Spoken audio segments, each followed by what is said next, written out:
Hey everyone. So I want to discuss briefly a halachic issue that emerges from a drasha of Chazal in this week's parsha, in Parshat Balak. This week, Israel and Chutz La'aretz, or Chutz La'aretz will catch up to Israel with your double parsha. So Chazal, in a relatively well-known drasha, write that when Bilam praises Matovu Ohalecha Yaakov, when Bilam praises the dwelling place of the Jewish people, he specifically praises the privacy and the modesty he saw in the structure of the Jewish camp, that the tents were not arranged in such a way that people would be able to gaze directly from their window or door into the opening of their neighbor's tent, but rather they were staggered in such a way as to afford privacy. And this becomes the basis, at least for several Rishonim, for a halachic concept that we will explore next year, for those of you who are going to be in yeshiva.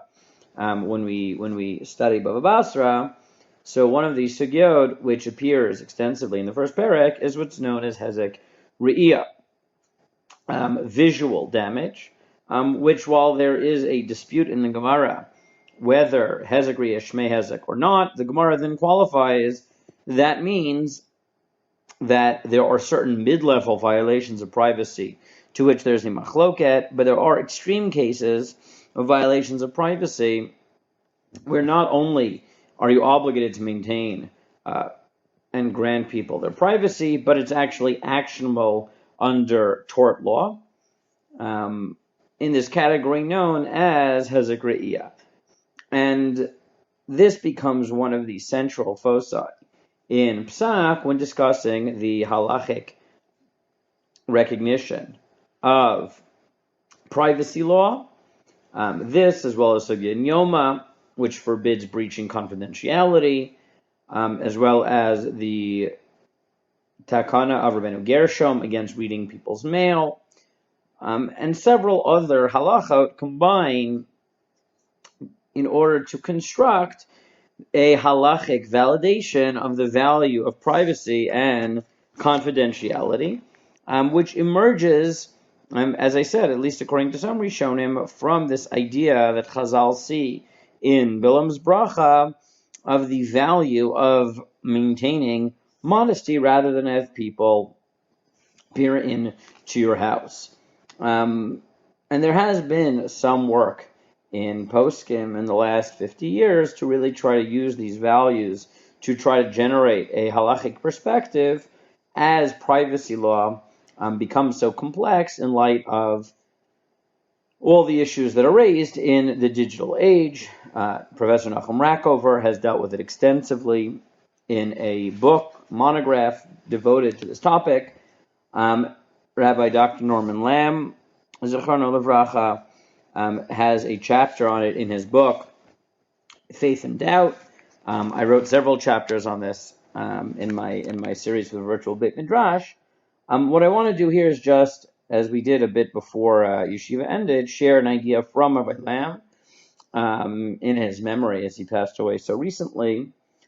So at the end of his article on privacy, law and theology, Rabbi Lamm asks not the halachic question, but the philosophical question, which is, why is it that halacha values privacy and has several of these expressions of this value in the categories that I mentioned briefly before?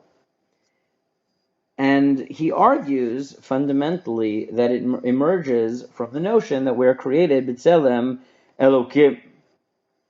And we know that not only are we created b'tselem Elokim, but we are commanded to imitate God. In mitzvah v'alachta b'drachav imitati odei. And what Rabbi Lamm notes is that both the Jewish philosophic and mystical traditions speak of two aspects of the divinity. Here I quote. One is the relatedness of God to man, his knowability, and the second, his essence and absoluteness, in which he infinitely transcends and remains forever unknown to man. Rabbi Lamm notes that both Jewish philosophers and mystics both believe that fundamental to our understanding of God is that there's something we can't know. For the Rambam, this is basically everything. We can only know how God interacts with the world, and we can know negative knowledge via negativa, but we can't know God's essence by definition. For the Kabbalists, you might be able to know the ways in which God emanates through the Sfirot, but you can't know the essence of God, which is known as Ein Sof, which in English translates as infinite, but is really a Maimonidean expression of via negativa. We don't know what it is, it's just not finite. Ein Sof, there is no end. And therefore, definitional to God is that there is part of him that is unknowable.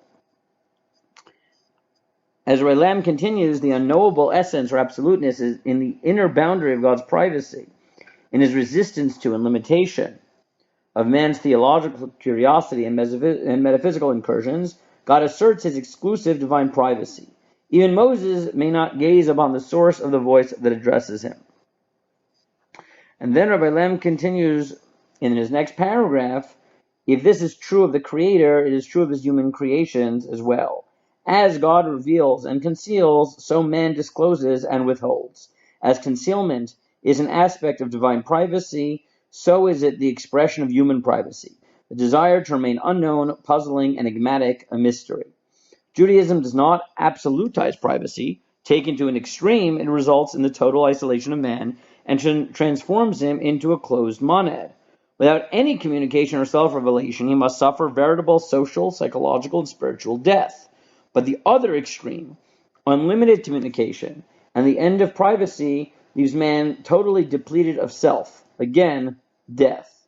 For both God and man, therefore, in that they share the character of personality, there must be a tension and balance between privacy and communication, between concealment and disclosure, between self-revelation and restraint. And therefore, Rabbi Lamm claims that the theological justification for these related areas of halachic value of privacy emerges from the notion that we are meant to imitate God, and while God, in whatever way he does, interacts with the world, leaves part of his self definitionally unknowable, mankind should mimic that to a lesser degree. And while obviously we should communicate and foster healthy relationships, part of what makes us human is that there's an essence of us that remains private, and therefore the violation of other people's personal space in such an extreme way as described in the Sugya of Hezek Re'iyah and the other related halachic issues would be a violation of that fundamental divinity that is found in man.